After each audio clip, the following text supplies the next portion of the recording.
Professor Lakshman Yadav को नौकरी से निकाला जाना क्या अच्छी बात है? जानिए क्या है पूरा मामला।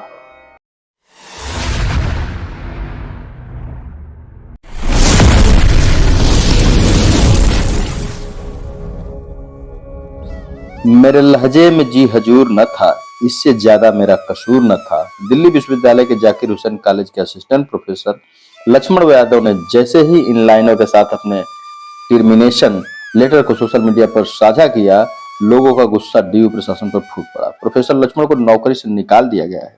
इस संबंध में बुधवार दोपहर को एक औपचारिक पत्र जारी किया गया।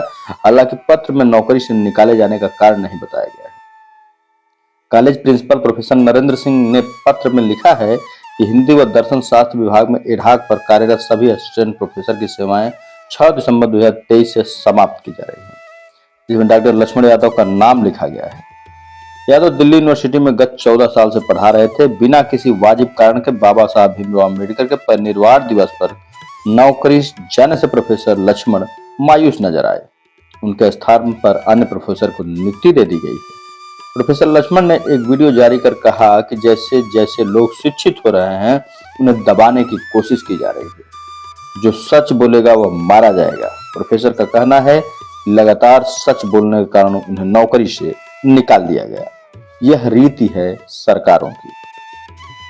प्रोफेसर ने एक समाचार पत्र को बताया कि सितंबर 2010 में मैंने दिल्ली यूनिवर्सिटी से संबद्ध जाकिर हुसैन कॉलेज के हिंदी विभाग में बतौर असिस्टेंट प्रोफेसर नौकरी की शुरुआत किया था।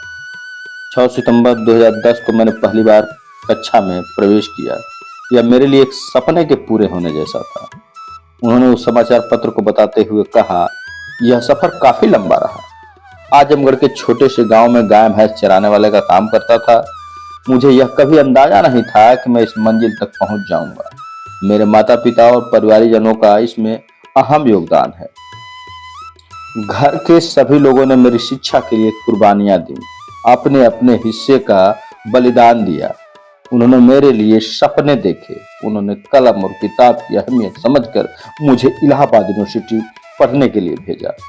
हम उसी परिवार से आने वाले हैं जिनके जूते फटे हुआ करते हैं, जिनके घर में पेंट नहीं होता था क्योंकि उनके परिवार का सदस्य बाहर पढ़ने गया होता था। इलाहाबाद विश्वविद्यालय की फीस 300 रुपए हुआ करती थी। मेहनत से जोड़कर पढ़ाई की, इसका फल भी मिला। इलाहाबाद यूनिवर्सिटी में टॉप किया। बीए और एमए के दौरान गुरुजनों और साथियों से बहुत कुछ सीखने को मिला। इसी सीख ने हमें गढ़ा है। और प्रोफेसर आगे बताते हैं, इलाहाबाद यूनिवर्सिटी से निकलकर जब मैं दिल्ली गया तब मुझमें आईएएस बनने का सपना था। प्रतियोगी परीक्षा में मैंने नेट और जेआरएफ की परीक्षा पास कर ली। गांव देश में लोगों की यही सोच थी कि इलाहाबाद यूनिवर्सिटी में टॉप करने वाला मैं आईएएस अधिकारी बनूंगा और घर और गांव की तस्वीर और तकदीर बदलूंगा। प्रोफेसर लक्ष्मण बताते हैं कि मैं दिल्ली आईएएस बनने के सपने लेकर आया था, लेकिन स्थिति मजबूत नहीं थी आर्थिक। इसलिए घर वालों का कहना था कि पढ़ाई के लिए लंबे समय तक दिल्ली में रख पाना मुश्किल होगा। फेलोशिप के लिए दिल्ली में पीएचडी में एडमिशन लिया।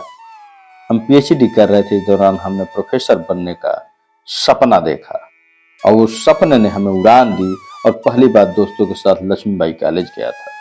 इस कॉलेज का माहौल ऐसा था कि 2 मिनट के इंटरव्यू में ही मना कर दिया गया। हमें कहा गया कि हम बच्चे हैं। जिसके बाद हम जाकिर हुसैन कॉलेज में इंटरव्यू देने गए।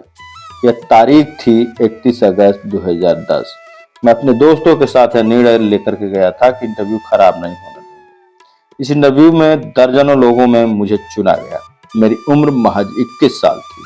उन्होंने कहा कि प्रोफेसर की नौकरी से निकाले जाने को लेकर बात कह रहा हूं कि मुझे शो कॉज नोटिस जारी किया गया क्योंकि मैं यूनिवर्सिटी के बाहर माननीय प्रधानमंत्री के खिलाफ बोलता हूं। लेकिन कोई भी नियम नहीं कहता कि किसी की आलोचना करना बुरा है। मैं जानता था कि मेरे साथ यह होगा। लोग मेरी नौकरी छीन सकते हैं, लेकिन मैं लोगों की नजरों में हमेशा प्रोफेसर ही रहूंगा। देखते हैं आगे लक्ष्मण यादव के साथ क्या होता है। जय हिंद।